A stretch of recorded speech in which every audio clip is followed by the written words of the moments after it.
Hey guys, my name is Afzal. In this video, I want to quickly show you how to create a before and after transition effect in your videos in Adobe Premiere Pro. Sound interesting? Let's begin by bringing the video into the timeline and oh, by the way, it's also called a wipe transition. So first of all, let's duplicate the clip by pressing and holding Alt key and then clicking left mouse button and moving the video clip to the top track, and that will create a copy. While having the top video clip selected, you now need to determine a point from where you're going to start the transition. So let's say in my case, I would like from here the transition to start. So I'm going to delete the first part of this second video clip and I'm going to go to the effects.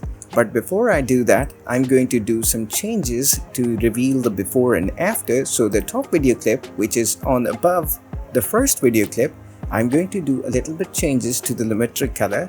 You can just increase the exposure, increase the contrast a bit, drop the highlights, drop the shadows, drop the whites a little, drop the blacks as well, so that once you do the transition you can see the effect or whatever you're trying to show after. So go to the effects and search for wipe. Now there's two kinds of wipe over here.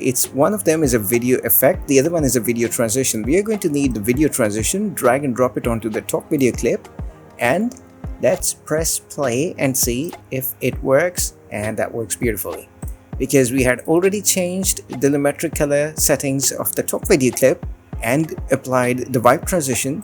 So as you can see, the effect takes place and the before and after of this transition is easily seen. Well, that's about it for this video. If you enjoyed this video, hit that like button, consider subscribing to my channel, and as always, thank you so much for your support and I will see you in the next one. Take care. Bye bye.